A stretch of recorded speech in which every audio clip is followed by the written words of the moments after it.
Salut la team des cavalières sensibles, bienvenue sur ce nouvel épisode de podcast. Alors aujourd'hui c'est un petit peu différent en fait puisque je vous fais un épisode type on va dire one shot. D'habitude j'ai quand même une trame que je suis, voilà. Mais voilà, là aujourd'hui ça va être un petit peu plus personnel. Je vais parler peut-être plus de choses qui me sont arrivées. Et c'est vrai que voilà, je vais en parler comme ça vient, j'ai pas forcément une trame par rapport à ça. Alors, comme tout le monde ne me suit pas forcément sur Instagram, en fait, ce qui s'est passé, c'est qu'il y a maintenant, ouais, quasiment 4 semaines, j'ai fait une chute de cheval et je me suis fracturé l'épaule et vraiment bien fracturé l'épaule. J'ai dû être opérée, enfin bon, voilà. Donc là, aujourd'hui, j'aimerais vous parler de mes impressions, on va dire mes états d'âme à chaud par rapport à cette chute-là. C'est-à-dire comment je l'ai vécu, comment je le vis maintenant, les questions que je me pose, tout ce qui me passe par la tête, voilà, histoire que, vous puissiez, on va dire, vous retrouver dans mon histoire si ça vous est, arrivé aussi parce que, voilà, ça peut, arriver, à n'importe laquelle, des cavalières.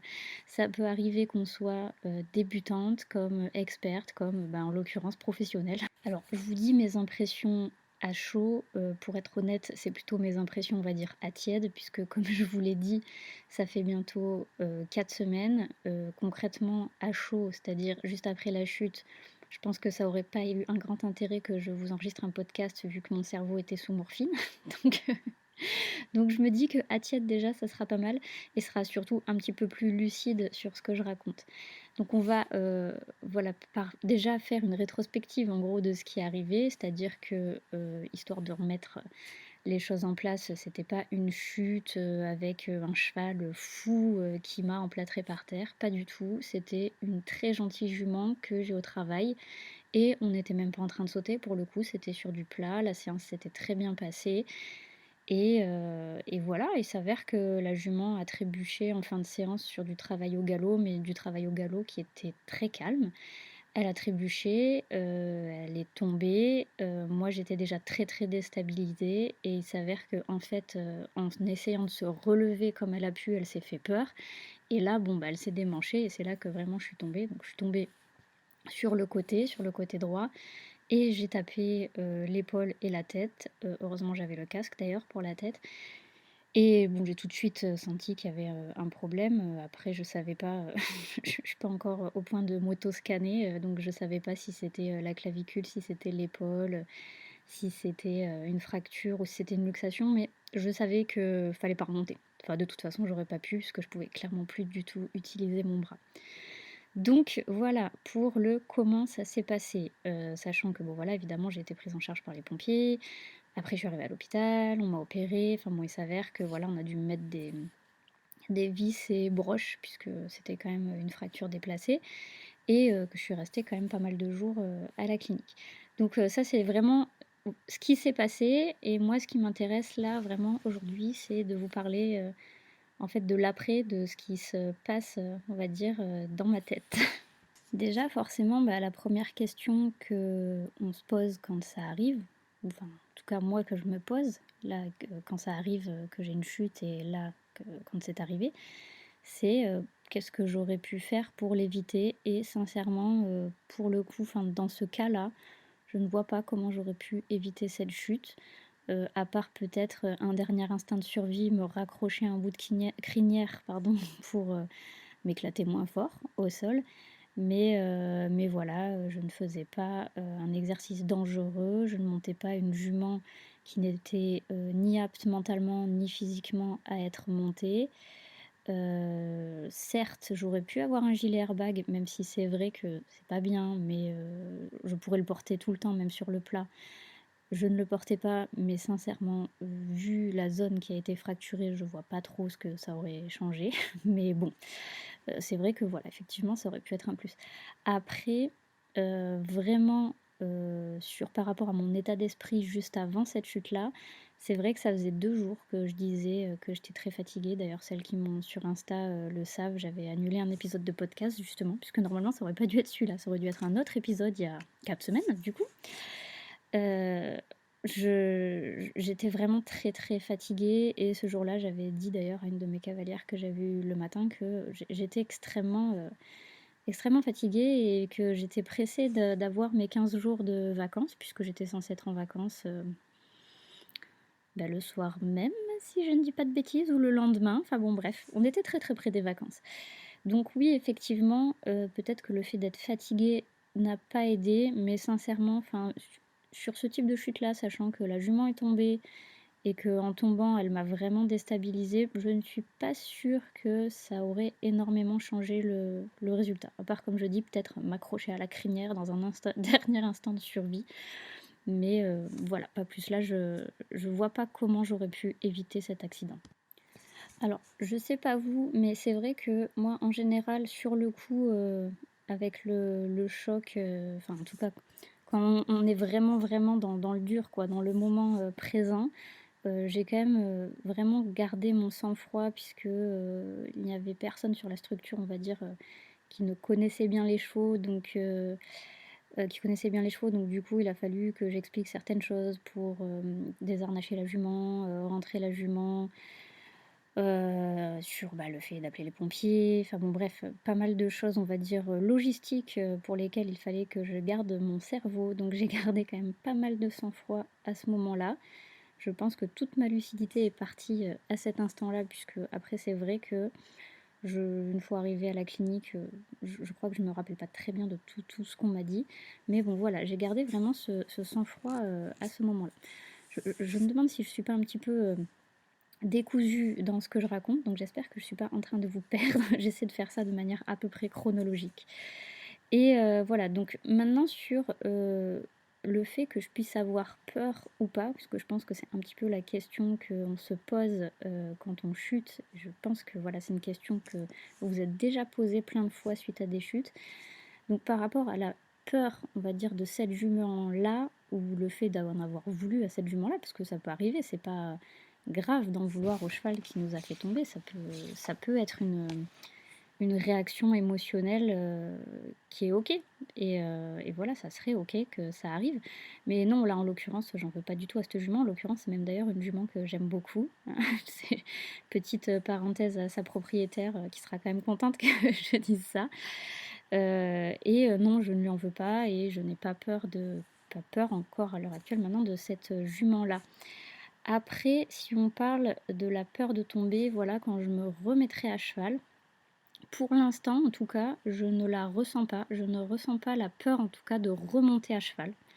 J'en ressens pas cette peur de me remettre à cheval quand ça sera remis, sachant que là, j'en ai quand même pour un bon moment. Là, à l'heure où je vous parle, j'ai encore le bras immobilisé en écharpe, donc autant vous dire que je suis pas à cheval avant minimum 2 mois. J'espère que mon chirurgien n'écoute pas ça. Si ça se trouve, il estimait beaucoup plus. Mais bon, en tout cas, moi, j'ai estimé ne pas être à cheval encore avant 2 mois.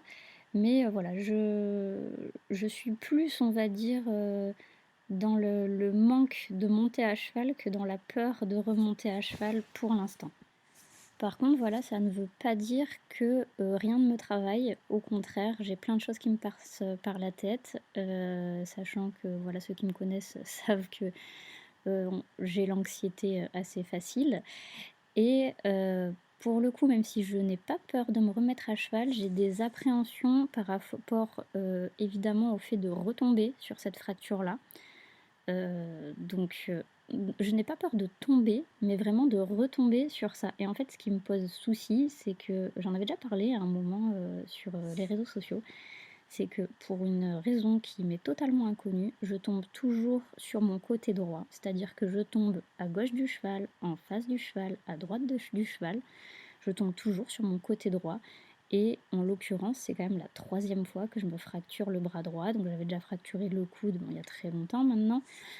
J'avais fracturé la clavicule il y a un peu moins de 10 ans. Et là, cette fois-ci, c'est l'épaule. Et c'est toujours ce côté droit qui prend. Et donc du coup, c'est vrai que j'ai plus cette peur-là de retomber encore sur ce même bras. Et là, faut avouer que bon, entre les 3 vis, plus la broche dans l'épaule, plus j'ai déjà une vis dans le coude, enfin au bout d'un moment, j'ai déjà le bras de Robocop. Je suis pas sûre que ça tienne ad vitam aeternam. Donc voilà, c'est vraiment cette peur que j'ai. Après, pour l'instant, je ne peux pas dire que j'ai cette peur-là, mais alors ça va être très bizarre ce que je vais dire, c'est que j'ai peur d'avoir peur. Je m'explique. En fait, j'ai remarqué que toutes les fois où j'ai fait des grosses chutes, donc ce que j'appelle des grosses chutes, c'est qui se sont quand même soldées par des fractures. En l'occurrence, bon, je vous ai énoncé déjà toutes celles du bras, mais je m'étais aussi fracturé le bassin, hein, à un moment donné, le bassin et le dos d'ailleurs. Et chaque fois que j'ai eu ces grosses fractures, donc ces grosses chutes, j'ai eu des difficultés à ressauter derrière. J'avais peur vraiment de me remettre à sauter sur des grosses hauteurs, on va dire passé 80-90, voilà, je commençais à avoir de la boule au ventre, alors que je n'ai pas eu un seul de mes accidents, mais je dis bien vraiment aucun de mes accidents sur du saut d'obstacle ou sur du cross. Je suis déjà tombée sur du saut, je suis déjà tombée sur du cross, mais à chaque fois ça a été des chutes vraiment bénignes ou enfin vraiment sans conséquences, on va dire, physiques derrière. Et là, je n'ai pas peur du saut à l'heure actuelle, mais j'ai vraiment cette peur d'avoir peur puisque je sais que c'est déjà arrivé. Et c'est plus ça qui m'embête parce que je sais que ça a été un long cheminement pour me décharger de cette peur-là. J'ai réussi à le faire, bien évidemment, à chaque fois. Alors il y a eu des fois où sincèrement c'était pas la bonne méthode, ça m'a énormément coûté et ça a été très long, donc je vais pas forcément m'étendre sur le sujet, mais je me faisais beaucoup de forcing, j'avais des séances, on va dire, très disparates, très éloignées. Enfin voilà, c'était pas la bonne solution. Ça avait été très compliqué avec ces méthodes-là. La dernière fois, c'est vrai que ça a pris moins de temps. J'ai fait ça en plus progressif, par petites touches, et ça a beaucoup mieux marché. Mais ça a quand même pris un certain temps, sachant que je me débrouille, on va dire, plus ou moins toute seule pour sauter, puisque là, j'avais commencé à me faire coacher, enfin refaire coacher, on va dire, sur du saut d'obstacle, une fois que ces appréhensions étaient déjà passées. Et je pense que là, c'est un peu mon tort. C'est-à-dire que pour l'instant, j'en suis juste à la phase, comme je vous dis, où j'ai peur d'avoir peur de sauter. Donc je ne sais pas encore si j'ai peur de sauter. Et je pense que quand je vais retester, donc quand j'aurai la réponse, on va dire, à ma question de est-ce que j'ai vraiment peur ou non, finalement ça va, je vais me faire accompagner très vite. Voilà, jusqu'à présent, j'ai toujours géré cette peur toute seule. Et là, je vais vraiment rapidement me faire accompagner. Alors, me faire accompagner, ça peut être par différentes personnes. Donc, je ne sais pas si c'est ma coach de CSO que j'irai voir en premier, on va dire, pour cette problématique. Je pensais plutôt à un préparateur mental, éventuellement, ou même carrément un psychologue, puisque je pense qu'en cas de peur ou de traumatisme, puisque ben voilà, une chute reste quand même un traumatisme, je pense qu'il n'y a aucune honte à se faire aider et aucune honte non plus à aller voir un psychologue. Et sincèrement, si ça peut me permettre de gagner énormément de temps dans ma récupération et dans ma pratique, je le ferai vraiment sans hésiter. Bref, comme vous le voyez, beaucoup de choses passent dans ma tête en ce moment. En même temps, vu que je suis très limitée avec mon monobras et que mon autonomie aussi est très limitée, mon cerveau carbure, à fond. Pas forcément pour des choses super sympas, mais en tout cas ça carbure à fond. Après voilà, je pense que ce qui est important, c'est d'avoir conscience de ces pensées-là, de se demander qu'est-ce qu'on va en faire. D'ailleurs d'habitude, c'est vrai que tous ces états d'âme, je les étale plutôt à l'écrit. Ça fait quelque temps que je fais ça, ça doit faire un petit peu moins d'un an, que quand j'ai soit des pensées intrusives, soit des émotions un peu fortes, soit justement des événements un peu forts comme ça, comme une chute. Je le note, je l'écris sur un carnet. Et là, en l'occurrence, je me suis fracturé le bras droit et je suis droitière. Donc je ne peux pas écrire de la main gauche, ou en tout cas je pense que même moi, je n'arriverai pas à me relire, même avec la plus bonne des intentions. Donc tant pis, c'est pas grave, ça fait un épisode de podcast. Et puis je me dis que mon expérience pardon, peut servir à quelqu'un. Ah oui, c'est vrai d'ailleurs, dans les petits points positifs à cette chute-là, comme je le disais, c'est la troisième fois que je me fracture le bras droit. Autant vous dire que je suis quasiment ambidextre du bras gauche, mis à part pour écrire. Je m'impressionne moi-même, j'arrive à faire énormément de choses de la main gauche, alors que pour la première fracture, je n'arrivais même pas à me mettre la fourchette dans la bouche. Comme quoi il y a des petits aspects positifs, on évolue d'une certaine manière. Voilà, je me pimpe physiquement dans mes capacités. En attendant de pouvoir remonter à cheval, donc comme vous l'avez compris, c'est clairement pas tout de suite. Voilà, pour l'instant, je subis un petit peu mon manque d'autonomie puisque, bah, forcément je ne peux pas conduire, évidemment je ne peux pas monter à cheval, mais ça limite aussi plein de choses que je peux faire. Et ça me pèse. Déjà, je suis très heureuse et je remercie, les cavalières qui ont pu m'emmener voir, mes chevaux parce qu'ils me manquaient énormément, donc un grand merci à elles. J'espère que, cet épisode vous a fait écho aussi dans des événements qui vous sont arrivés ou je ne vais pas dire vous feront écho parce que clairement je ne vous souhaite absolument pas, d'avoir de chute grave. Mais voilà, sachez que, si ça vous est arrivé et que vous avez plein de pensées qui vous traversent la tête, c'est OK, c'est normal. Faut juste arriver à en faire quelque chose et surtout ne pas hésiter à se faire aider. Dernière petite précision, c'est le côté, enseignante, relou là qui ressort, mais j'insiste vraiment sur la sécurité. C'est-à-dire que, OK, donc moi je n'avais pas le gilet airbag et je pense que ça n'aurait pas servi à ce moment-là, mais vraiment c'est un petit plus pour l'avoir testé sur du cross et être tombée avec sur du cross, je pense que ça m'a sauvé le dos et évidemment le casque. Mais alors le casque, enfin c'est non négociable, même si des fois ça m'est arrivé de monter sur ma jument, tranquillou 5 minutes sans, ça reste quand même pas bien, ça n'est pas un exemple. Là, en l'occurrence, enfin, de toute façon, quand j'ai des chevaux au travail ou quand je monte, mon propre cheval qui d'autant plus est entier, j'ai toujours mon casque. Ma tête a tapé lors de cette chute et vu le choc que j'ai eu à la tête, puisque j'ai quand même eu mal à la tête, heureusement que j'avais mon casque. Et là, ça donne d'autant plus l'exemple que non, ce n'est pas que quand on saute. Là, je me suis fracturé le bras, j'étais en train de faire du plat sur une séance qui était d'ailleurs plutôt cool, qui était vraiment pas très compliquée, avec une jument qui était gentille. Donc tout peut arriver à n'importe quel moment avec un être vivant, puisque ben, là, en l'occurrence, la jument est tombée, donc elle n'a pas fait exprès, ça n'était pas du tout intentionnel de sa part, heureusement. Et malgré tout, je suis tombée. Donc heureusement que j'avais ce casque-là. Et puis enfin bref, on ne sait jamais ce qui peut arriver. Le cheval peut vous tomber dessus. Donc la base, le casque, le casque. Si vous avez un gilet airbag, gilet de cross, enfin bref, mettez en place toute la sécurité possible. C'est hyper important puisque bah, ça peut vous sauver la vie. Je vous dis à bientôt pour un prochain épisode de podcast. En attendant, prenez soin de vous.